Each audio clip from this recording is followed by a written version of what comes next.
Bonjour et bienvenue dans Cinéma, l'émission qui vous parle de cinéma en compagnie de Nicolas Gilson. Bonjour Nicolas. Bonjour Emma. Ça va bien? Bien et toi? Mais je vais fort bien. Alors nous avons un énorme film qui sort cette semaine, une grande sortie tant attendue du réalisateur de Titanic, Terminator, le film qui a coûté le plus cher de l'histoire du cinéma.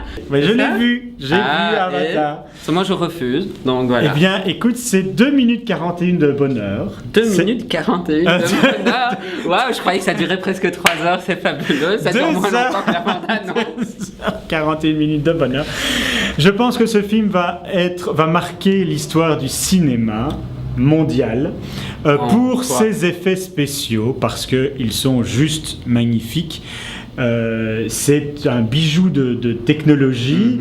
J'ai d'ailleurs créé mon avatar sur mon Facebook. Je ne sais pas si tu as vu, je cligne même des yeux, etc. C'est magnifique. Et voilà. Alors, la promotion commerciale fonctionne super bien. Des petits cadeaux dans des petites boîtes. On a aussi Sigourney Weaver, dont je suis amoureux depuis Alien, qui est présente dans le film et qui est également toute bleue en avatar, qui est magnifique.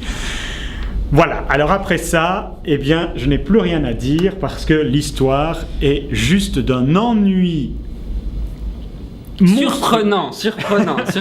Est-ce qu'il y a une histoire d'amour dans le film? Ou au moins des relents au-delà de l'humanité? Non, il y a donc bel et bien une histoire d'amour. Parce que, alors là, c'est horrible. C'est James Cameron. Nous avons un type qui est envoyé par des terriens chez Pandora pour apprendre les secrets de cette colonie qui habite sur Pandora. Donc, ils vivent en parfaite osmose avec la nature, etc. Et il va être éduqué sur les us et coutumes. Américains, donc. Bah, les humains, oui, hein, bien sûr. Mais c'est pas eux qui vivent en osmose avec la nature. Non, c'est ceux de Pandore. C'est juste pour être sûr. Non. C'est bien un film fantastique, hein. C'est pas un documentaire. Et donc, bien évidemment, il va être éduqué par une jeune fille dont il va tomber éperdument amoureux. Donc, on connaît absolument toute l'histoire avant que ça ne commence. Si vous êtes geek et que vous aimez la nouvelle technologie, non, je pense bien, vous pouvez regarder Star Wars. Non, je pense que ça va plaire aux filles. Étonnamment. Ah oui? Oui, très très fort. Parce qu'il y a une très très belle histoire d'amour. Des beaux hommes qui se déshabillent. Et ça va plaire aux garçons parce qu'il y a des bagarres.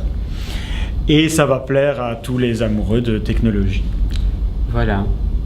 Fort intéressant tout ça.